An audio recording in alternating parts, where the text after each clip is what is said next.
Hello everyone, welcome back to FPL Fran. Finally back from my vacation. Excuse the small cut on my forehead, but we will be reviewing Game Week 32. It didn't actually go as well as planned. Obviously, we did decide to take a couple of risks, and we got 60 points in the end, which led to a pretty small but pretty significant red arrow. And ultimately, it came down to a decision that I made, having played Muniz over Saka. So as you can see with my bench here, we did bench Saka. We did get Saliba auto-subbed as well for Gusto. Obviously, some reflections, first of all, to make in terms of Arsenal. But then, just before we jump into that, some unfortunate news with Guardiola suffering an injury within his game, although they had already lost a clean sheet too. But that's just going to have a potential impact on my team, which is unfortunate. As far as going back to the Muniz and Saka decision, I just thought it was a good home game for Muniz. You know, we've been watching Newcastle recently. Their defense is still appalling despite their offense being very good. And of course, we know that Isak is a great option.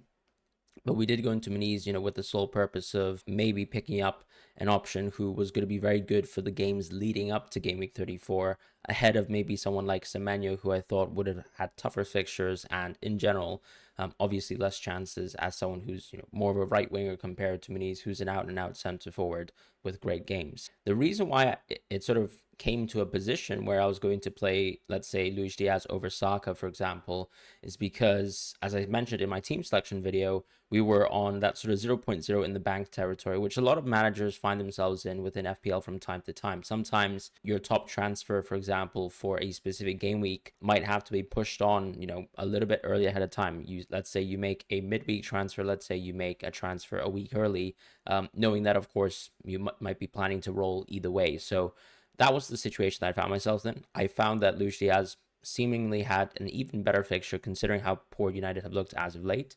And I played Luis Diaz, of course, ahead of Saka and made the decision as well to do Muniz ahead of Saka too, knowing that Saka would probably play somewhat diminished minutes versus Brighton. Now, as it turns out, of course, it was a bad decision. Saka was obviously better than Muniz, but sometimes when we're at these sort of higher ranks as well, I like to take some more risks, knowing that a lot of people will have, for example, 97% of effective ownership of Saka, and it feels fun too to go for someone like Muniz, who's got 16% and can shoot you up higher in rank. And obviously the flip side of that is when someone like Saka does well, it's not so great. And we have to take that on the chin, but sometimes you take risks in FPL and not all of them are going to turn out. As far as captaincy this week, we also talked about that quite avidly within my own video. Ultimately, right, we've got Son, Haaland, Salah, and Palmer. Palmer and Son both got assists, no bonus points.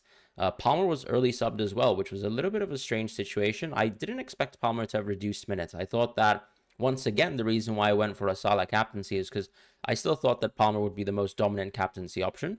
But at the same time, I thought that Salah had the better fixture in the sense that, of course, when you look at how bad United are, how good Liverpool's offense are, there was almost an equal gulf to, let's say, the Chelsea versus Sheffield United gulf and Liverpool versus Man United. As it turns out, I think it sort of panned out as we thought. Chelsea actually played pretty horrifically versus Sheffield United.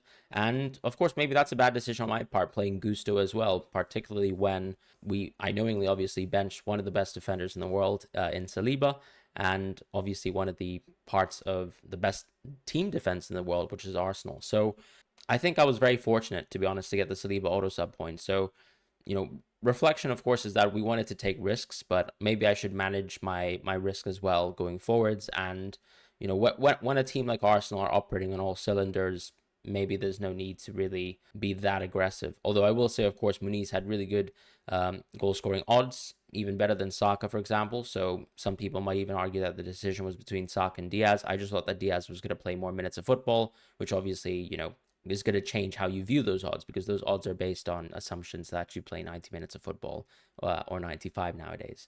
But that's sort of a reflection on the team. I think in terms of other reflections too, Son obviously is someone that I've kept for a while because after Wildcard 26 didn't have Foden. So I suppose I'm not feeling the same amount of regret that some other managers have, although Foden obviously led to some managers having some slightly tougher issues to deal with, right, with his benching as well. And he ultimately didn't play, so it just meant that auto subs would come on. But it's not like every single FPL manager has 8 attackers, so it might have meant that some people would have gone deeper into their defense, which probably wasn't great this week compared to last week, where obviously we had some crazy great auto subs, not for my team, of course, but for others. And that's pretty much all I can say. As far as for Game Week 33, though, as we look ahead towards that, ultimately, I think I've got a fantastic team, and I've already set my team up in the position where maybe, of course, the vice captaincy should go towards someone like Salah, and that's probably the only change that I would actually make. The team actually looks pretty good though, in the sense that Guardiola, if he's ready and available to play, I feel like I've got a good team in place. Now, if Guardiola's not ready and available to play, I think one of the tough things about this week is when we look at the fixtures, they're not amazing in the sense that, let's say if you're carrying a Spurs defender, it's not a great game. We don't probably own Reguilon. Some people still might own Reguilon, and I think he's a great pick, obviously, for Sheffield United. Nothing to do here with City, of course, because Guardiola is the only option we have from this team. With Ait Nouri, a lot of people are sort of dealing with him on the bench and maybe, of course, thinking of starting him. But the issue is that, he did suffer a knock from the previous game. And it's one of the interesting storylines of this season where Wolves are so far ahead of schedule, but also don't have too much to compete for on where they finish in the season, because I think Europe is still sort of out of their grasp. That we have seen, for example, someone like Mateus Cunha come back from an injury, right? And it seems like Wolves have been very, very precautious with sort of giving him the right amount of minutes. And so my concern with someone like Ait Nouri maybe getting a knock in the previous game is, how bad could that be? Does he get rested versus Nottingham Forest? Even if Ait Nouri very, very clearly is one of the sort of first string players within this Wolves team, and is a brilliant player. So that's a small concern that some people will be dealing with. Some people obviously will have Zabarnyi on the bench, which is, for me, quite comparable to Gusto, right? Obviously, Everton are a pretty competent team, but what we can say about them is that their offense has definitely dropped off a level in recent memory. And so I think that makes it a little bit of a boost in terms of having Gusto in our team. Now, the issue with having Gusto in our team is that Chelsea's defense have seemingly turned awful. And I can't really put my finger on exactly why that is. The team is still fundamentally the same. It's not like Thiago Silva makes the difference or draws the difference really for this Chelsea defense. So I really can't put my finger on exactly why they've sort of regressed so much in recent matches. And of course, the most glaring one would be that Burnley, conceding 2 goals with 10 men on the opposing team. And that's something to think about, because obviously it doesn't look great bearing on Gusto and my chances of playing Gusto. But I have to play Gusto if Guardiola's out. And Guardiola unfortunately suffered a groin injury. Now, I don't know exactly how relevant the injury is, but we also heard news today, and I'm recording actually on the Monday, on the 8th of April here, finding out that Guardiola is actually not going to make the trip to the game versus Real Madrid, which is going to be held in Madrid and therefore in the Santiago Bernabeu. So that's an interesting point of view, and it doesn't look good for Guardiola and why we transferred him in. However, of course, I think it's nice that despite all the transfers I've made recently, I still seemingly will have Gusto. I think he was also apparently ill. So that's going to be something that's nice, something that we can rely upon, at least in terms of the bench and me not needing to necessarily pull off another defender transfer, which in recent times has sort of left my team in an awful shape. And I can't speak about how bad, for example, going Senesi over Zabarnyi and not doing a -4 for Zabarnyi on Gameweek 28 has gone, because unfortunately, it's had a long-term sort of ramification on my team in terms of the Gusto transfer, the Guardiola transfer, which has been basically exacerbating what I would say would be -8s within the last 2 weeks. So that's the unfortunate situation. Also, just reflecting on my team as well with Watkins and Bruno. They did amazing last week, but I think this happens in FPL where when you move towards, another great player and you have these sort of subprime assets like Watkins and Fernandes, they're going to be great picks no matter what. Bruno obviously hasn't had the stellar season that we expect from Bruno, but he's been on an absolute burner lately, 2 goals and 2. But you can't regret things like that, because ultimately still I'm better placed for Game Week 34, and I have no regrets really moving into Salah, unless of course he magically gets an injury, and I'll look even more stupid for making those transfers. But the great games this week obviously are the Liverpool games, the Arsenal games, just because they look so strong still and so dominant, and we've honestly seen this Aston Villa team sort of happy to roll over, which is weird. And of course Aston Villa, another thing that they're dealing with themselves is they're also involved in European competition, and well, Spurs obviously won their previous match, but we also know that the stakes are quite different for the Premier League teams, in the sense that those two teams are still fighting for 4th place, and that has impacts, and I think positive impacts, in terms of, when you're moving into Spurs assets, they've got something to play for. Even if you, let's say, continue to hold Aston Villa assets, they've got something to play for as well. But that's all I'll say in terms of the fixtures of the week.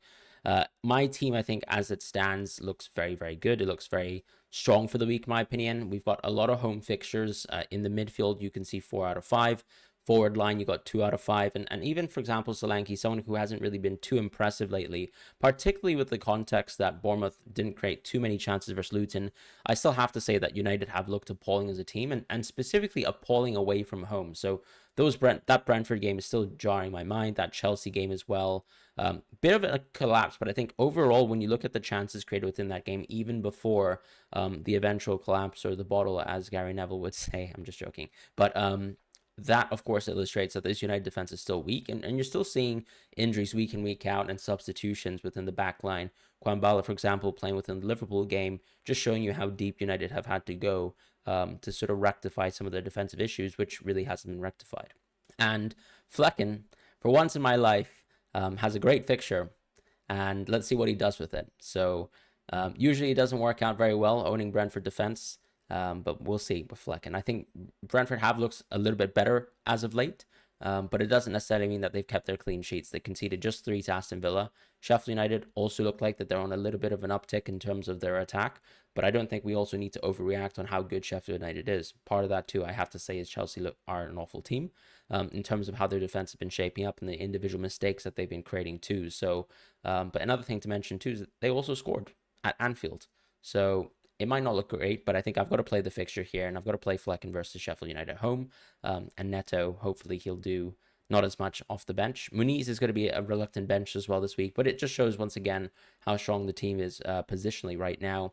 There is, of course, maybe a world where I could consider a bench boost, right? Because it seems like, in theory, if Guardiola can play, Gusto has a half-decent fixture, Muniz has a good fixture in the sense that West Ham's a bad defense, but I'm not looking forward towards the bench boost because for me, as I mentioned within my transfer plans 2 weeks ago, when we got the chance to sort of make a video, I just think that ultimately it makes more sense for me to streamline for a Gameweek 37 bench boost. We saw, for example, some people bench boosting just this week here with the Liverpool and United game being a feature on the bench boost, and it's just not worth it for me. You know, that there's still some tough fixtures here. Obviously, Pau would be replaced if I was bench boosting. I've got 1 free transfer, but I feel like this week is where, once again, I've got such a strong team.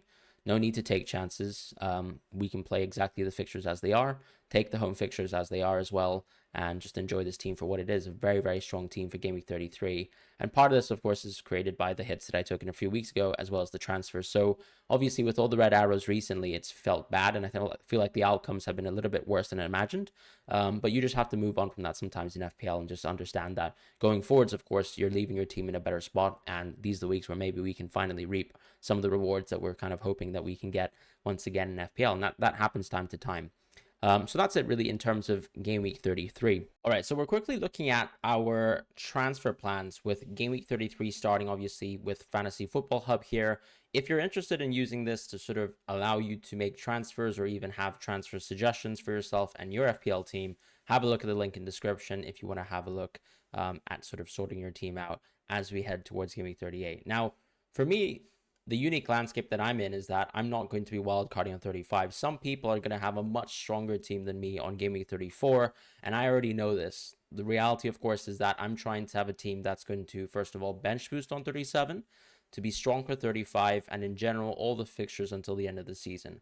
One of the positives that I would say of not wildcarding 35 is we probably get to keep more of our Liverpool and Arsenal players than anyone would if they were wildcarding on 35. For example, if you're wildcarding on 35, I think the reality is you're probably going to be going into your Chelsea, your Newcastles, your Uniteds, your Tottenhams as well. And maybe that's just not going to pan out as well as obviously just single Arsenal is going to be for the rest of the season, or even someone like a Mo Salah, who a lot of people will probably drop on the wild card, you know, in favor of your Brunos and so on and so forth. So Game Week 33, as we sort of illustrated, with the predicted points of 72.3, it seems like, of course, there's an implication that Guardiola's not going to play here, and that's fine. We would play Gusto instead. As I mentioned, if we get the news that Guardiola's fit, we'll probably play him ahead of Gusto.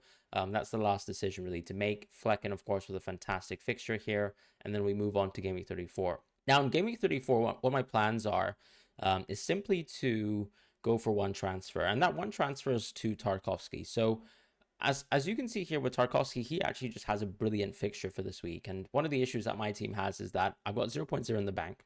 it's very likely Tarkovsky or Mikolenko will rise. I think Mikolenko will rise, so I don't really think that by Gameweek 34, I will still have someone like Mikolenko available on my radar. So it's really between Tarkovsky and Branthwaite. And I don't really think that there's too much between the two of them. Ultimately, Branthwaite is slightly less of a goal threat compared to Tarkovsky, but there's a difference in price that probably makes it so that FPL managers can make that decision, and hopefully you won't be too badly burned by whatever the outcome is between choosing your Everton defender. Nuri, as I said, is closed off for me as an option. And what I like about Everton defenders is that when we think about Game Week 37, you do want your Game Week 34 transfer potentially to also have some dividends in terms of Game Week 37. Because if I go Tarkovsky here, what is nice is that I will guarantee myself a great fixture in Game Week 37 where he plays Sheffield United at home. So that for me is part of the reason why I'm so invested in an Everton defender. So here, of course, we're going to go with Tarkovsky. And the biggest news and the biggest change from this transfer plans video to the previous one is that on Game Week 35, we got the announced news that Chelsea and Tottenham will be a double game week, right? Both these two teams will double.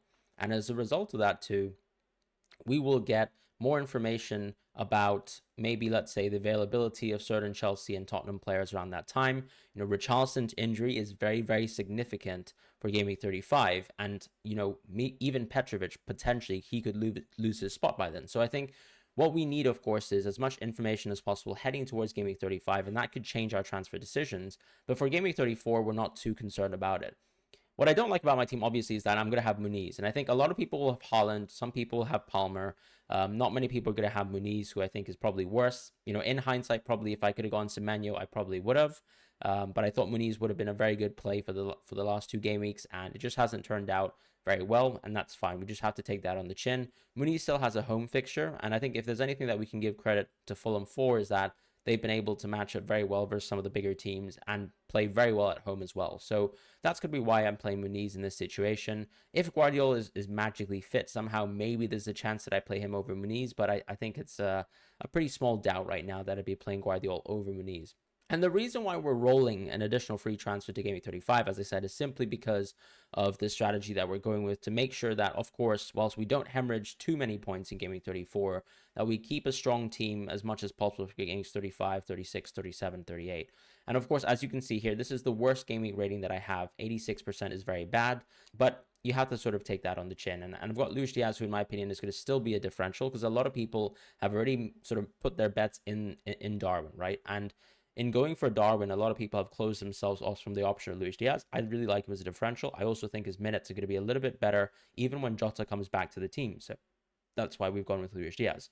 And then on Game Week 35, the interesting thing here is that I've decided to use two free transfers, and that boosts our sort of Game Week rating to 98%.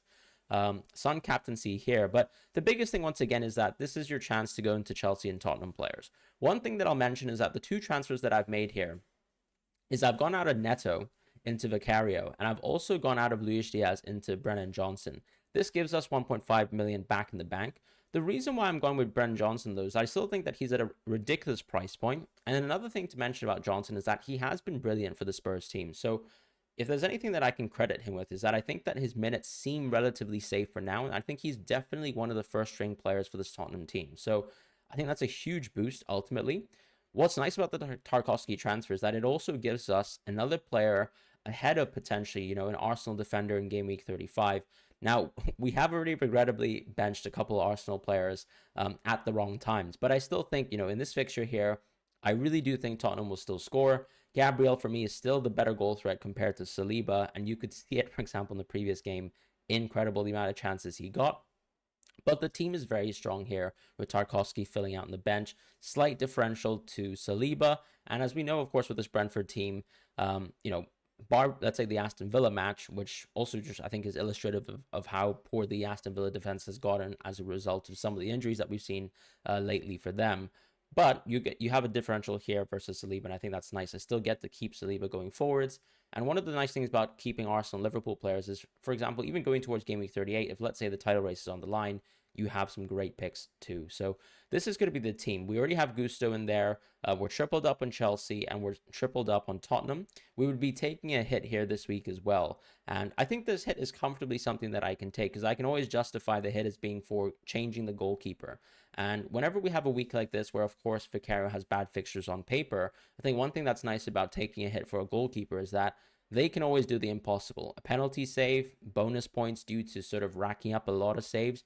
I imagine that Arsenal will be taking a lot of chances versus the Spurs team. Vicario's a great shot stopper. Chelsea as well, just because it's an away fixture, and Chelsea, if anything, have still been a comfortably good attack, and they still take a lot of shots. So that's why we're taking this hit for Vicario. And part of the reason why we're doing this hit for Vicario is that what's nice about Gameweek 35 landing here is that instead of going for the Newcastle and United players, which arguably have great fixtures as well, your Brunos, your Garnachos, your Isaks of the world have great fixtures. And you could argue that, you might want to have, let's say, a Newcastle player ahead of them just because they've got such a great fixture themselves. But my decision here is sort of between someone like Isak and maybe Petrovic, who I'd probably have to go down to, considering the amount of money I have in the bank.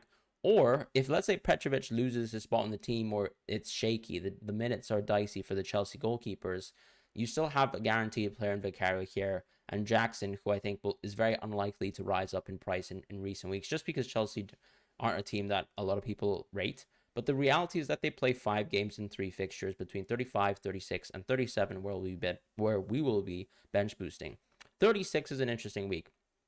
36 is a week where, in my opinion, I don't think a lot of us have to make any transfers. And if anything, it's a great week once again to roll the transfer towards Gameweek 37.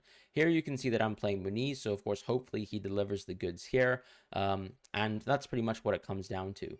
What I like about Muniz as a pick, as I said, is that it seems like he's going to keep his spot in the team as the starting player for the rest of the season. So, of course, this would be the last week that we enjoy Muniz, but I still prefer him on single game weeks compared to Semenyo. So here's a chance where we get to field Muniz. And of course, we bench Johnson just due to the Liverpool away fixture. Now, of course, if things change, if our estimations change over certain players, we can just play Johnson as well. It's nice to have 8 attackers, considering that we'll be heading straight into a bench boost. And this is obviously a bad Spurs fixture, but the nice thing, of course, is that we get at least Flecken versus Muniz. And what I think that usually gives is a little bit of hedging, right? So you're hedging, for example, Flecken versus Muniz. Either Muniz does well or Flecken does well, or somehow there's a miracle world where they both do well, which is very unlikely. Once again, with the Arsenal defense, I think this is going to be a huge differential compared to a lot of people with their wildcard teams, because they probably won't have a triple up of Arsenal. Neither will they have Salah as well. So I think this is a great chance where I can play the Salah captaincy potentially over Haaland, and that's going to be a nice thing for Game Week 36. As far as for Game Week 37, just to round things off here, we're going to be bench boosting. And what I've done here is sort of estimated that Pope will come back and he'll be ready to play.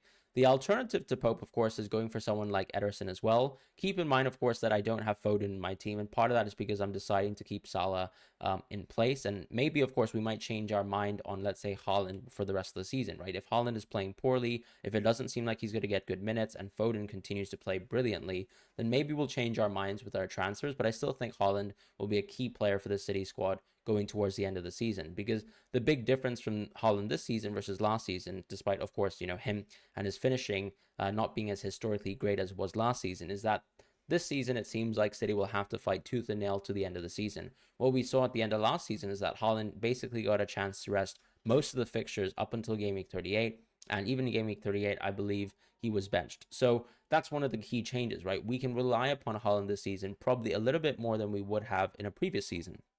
And hopefully, of course, that stays in place, but we'll be able to sort of reassess later down the line.